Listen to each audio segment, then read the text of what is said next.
Investir dans l'immobilier, c'est l'un des meilleurs moyens pour se constituer un patrimoine, pour diversifier ses sources de revenus, préparer sa retraite ou encore anticiper sa succession. Investir dans l'immobilier, c'est se donner la possibilité d'utiliser l'argent des autres pour se mettre à l'abri financièrement. On emprunte l'argent que l'on n'a pas à la banque et on rembourse cet emprunt avec les loyers perçus. Sympa, non?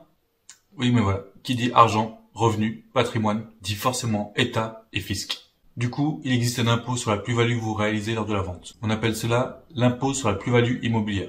L'État vient simplement prendre sa part du gâteau. On verra dans cette vidéo ce qu'est l'impôt sur la plus-value immobilière, ce qui rentre dans le calcul, les abattements possibles, ainsi qu'un exemple pour illustrer tout ça. Je suis Jérémy Salle, bienvenue sur la chaîne À vos investissements.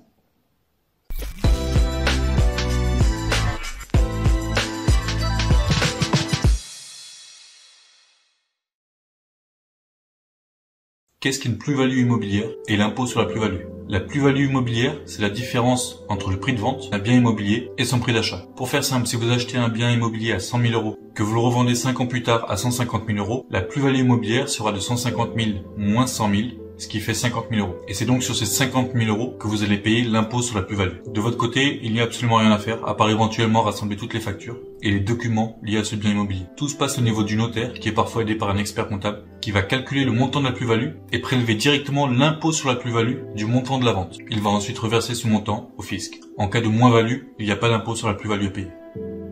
Qu'est-ce qui rentre dans le calcul de la plus-value immobilière? Pour calculer l'impôt sur la plus-value immobilière, il faut déjà connaître le prix de vente et le prix d'achat, ainsi que tout ce qui les compose. Le prix d'achat est constitué du prix d'acquisition indiqué dans l'acte de vente, des honoraires de l'agence immobilière, des frais de notaire pour leur montant réel ou un forfait de 7,5% du prix d'achat, du montant des travaux, que ce soit pour la construction, la reconstruction, l'agrandissement ou l'amélioration, et ça pour le montant réel, justifié, ou un forfait de 15% du prix d'achat si le bien est détenu depuis plus de 5 ans. Le prix de vente, lui, est constitué du prix de vente indiqué dans l'acte de vente, du montant dépensé pour les diagnostics obligatoires, et il peut parfois être augmenté des sommes versées à votre profit, comme par exemple une indemnité d'éviction versée par l'acheteur au locataire en place.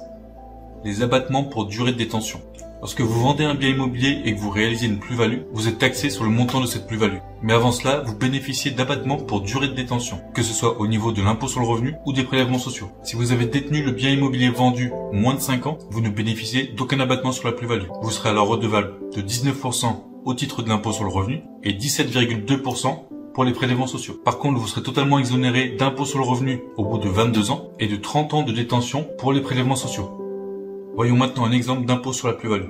Le montant de l'impôt sur la plus-value est de 19%, auquel il faut rajouter les prélèvements sociaux à hauteur de 17,2%. Et en cas de plus-value supérieure à 50 000 euros, il faut également ajouter une surtaxe de 2 à 6% selon le montant. Par exemple, vous vendez un bien immobilier que vous détenez depuis 10 ans.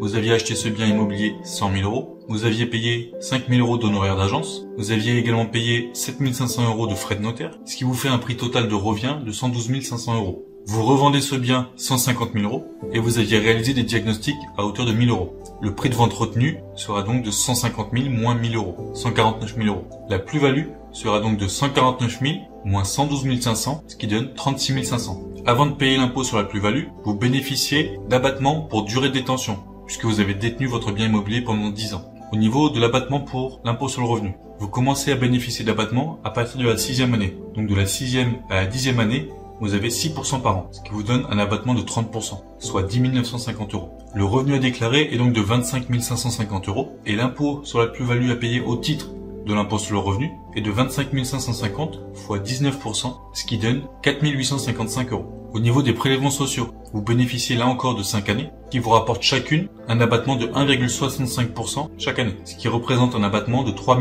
011 euros. Donc le montant pour les prélèvements sociaux est de 36 500 euros moins 3 011 euros fois 17,2%, ce qui vous donne 5 760 euros. Donc sur vos 36 500 euros, vous toucherez réellement 25 885 euros.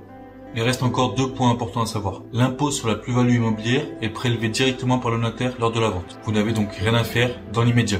Pour le second point, si vous vendez un bien immobilier que vous détenez dans une société qui est imposée à l'IS, l'impôt sur les sociétés, la plus-value est imposée à 15%, jusqu'à 42 500 euros, ou à 25% au-delà de 42 500 euros de bénéfices. Il n'y a pas de prélèvements sociaux à payer. Ça peut se révéler plus intéressant que détenir un bien immobilier en direct, mais en contrepartie, vous ne pouvez plus bénéficier d'abattement pour durée de détention. C'est tout pour cette vidéo sur l'impôt sur la plus-value immobilière. N'hésitez pas à donner votre avis dans les commentaires, à liker la vidéo, à vous abonner à la chaîne, et moi je vous dis à très bientôt.